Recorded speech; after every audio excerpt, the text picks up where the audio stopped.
L'éloquence, c'est le plus court chemin d'une conviction à une transmission. Une capacité à jouer beaucoup avec les idées, à les exprimer avec beaucoup de vivacité pour convaincre évidemment. C'est tout simplement peut-être la façon d'être à l'aise en société. Tout le monde peut être éloquent, c'est une question de personnalité. Être orateur, c'est être soi.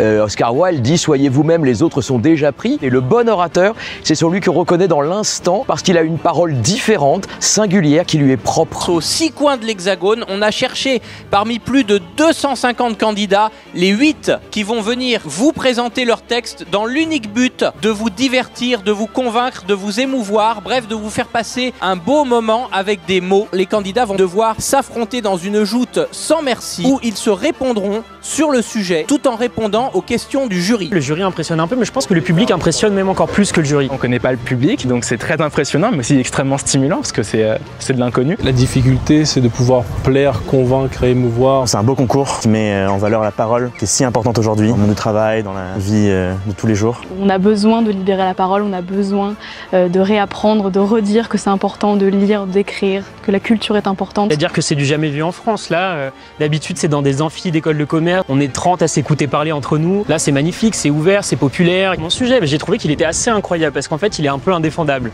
Parler d'amour, c'est faire l'amour. Et ce qui est assez excitant dans l'histoire, c'est que je vais finir par essayer de le démontrer. Le conseil, c'est d'être le plus sincère possible. Vous ne pouvez être éloquent que si vous avez les mots pour le dire et surtout que la réalité que vous décrivez, vous y croyez. Sinon, ça se voit. N'espère pas, cher public, trouver Dieu ailleurs que partout. Il est dans chaque lettre, dans chaque mot, dans chaque souffle, dans chaque parole. Car que sommes-nous, sinon des êtres de parole? Finalement, Dieu n'est-il pas devenu la bonne excuse des hommes? Car dire que Dieu fourre son doigt partout, c'est une manière pour l'homme de tenir Dieu pour instigateur de notre société. Vous avez le choix de forger le monde de demain, car si Dieu a créé la terre de ses 10 doigts, il l'a laissée entre nos mains. Mais est-ce que être partout, en l'occurrence, n'est pas vraiment être nulle part? Qu'il soit le créateur de l'univers, le chef des dieux olympiens ou un bobo parisien du 16e, le parent se vaut dans son échec lamentable en matière d'éducation et dans sa réussite flagrante en matière de traumatisme. Si les parents partagent une valeur commune, c'est celle de l'échec.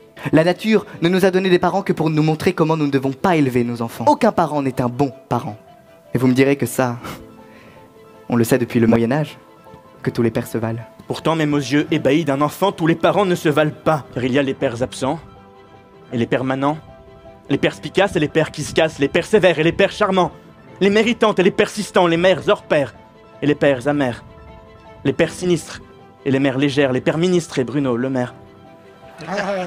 Si vous demain vous aviez des enfants, un enfant, ce serait quoi la première chose ou le premier conseil que vous lui donneriez pour affronter ce train fantôme qui est la vie, tout simplement?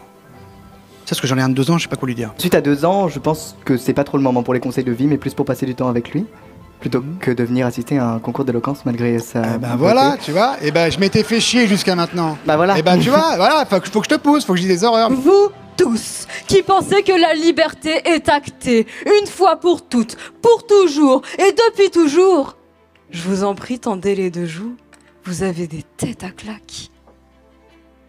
la liberté n'a pas fini de se salir les mains, les yeux, la bouche, la langue, les pieds et donnera de tout son corps. Et puisqu'une main lave l'autre, c'est en se frottant la cervelle que naissent les textes savants qui lavent des peines à la pelle, celles des mains qui prient à l'unisson, attendant qu'une main de maître les libère de la pression. La liberté est une bénédiction. Mais pourquoi ne font-ils plus la chose? Parce qu'ils ne parlent plus. Le désir est mort! Et le petit Jésus pourrait au mieux éternuer sur la poussière de la crèche. Car le désir, comme le diamant, s'use de sa propre poussière. Il n'y a que le souffle de la parole qui puisse sans cesse la dissiper. Et quel orateur pourrait se désavouer au point d'affirmer que parler d'amour, ce n'est pas faire l'amour, que sa parole est une parole sèche, que ce soir, elle ne fécondera personne. Tu es un taureau, Mehdi. Et vos propos sont scandaleux, monsieur, car vous considérez que ce plaisir charnel est l'apanage des bien portants ou des beaux parleurs, excluant ainsi les sourds, muets et malvoyants, faute de pouvoir parler, ainsi que les taureaux. Cela est abject discriminatoire et outrageant. L'onanisme, ce n'est pas faire l'amour. Car l'amour nécessite un contact physique. C'est son essence, sa sève, son ipséité. Et les mots pour cela sont bien insignifiants. Car le langage est une peau. Je frotte mon langage contre l'autre, j'ai des mots en guise de doigts ou des doigts au bout de mes mots.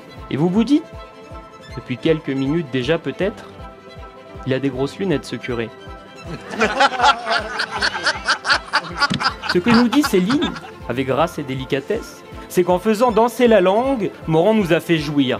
C'est que le langage est non seulement lié à l'effervescence du corps, mais aussi au désir. La parole a tous les pouvoirs. Et c'est dans la parole d'amour qu'elle trouve sa forme la plus haute. Quand les discours auront pris fin, que le silence reprendra à nouveau ses droits, vous remarquerez peut-être que quelques mots sont encore là, qu'ils vous auront fécondé. Car parler d'amour, c'est faire l'amour. J'ai attendu d'avoir 30 ans pour passer des concours d'éloquence et je suis donc très admiratif de ceux qui se livrent si jeunes à cet exercice si difficile. Et franchement, on l'entend du matin au soir, du soir au matin, c'est fini, les jeunes, ils n'ont plus rien à dire. Et bien vous avez prouvé que vous saviez ce que c'était, que redonner du sens aux mots et des mots au sens. Et bien bravo pour ça.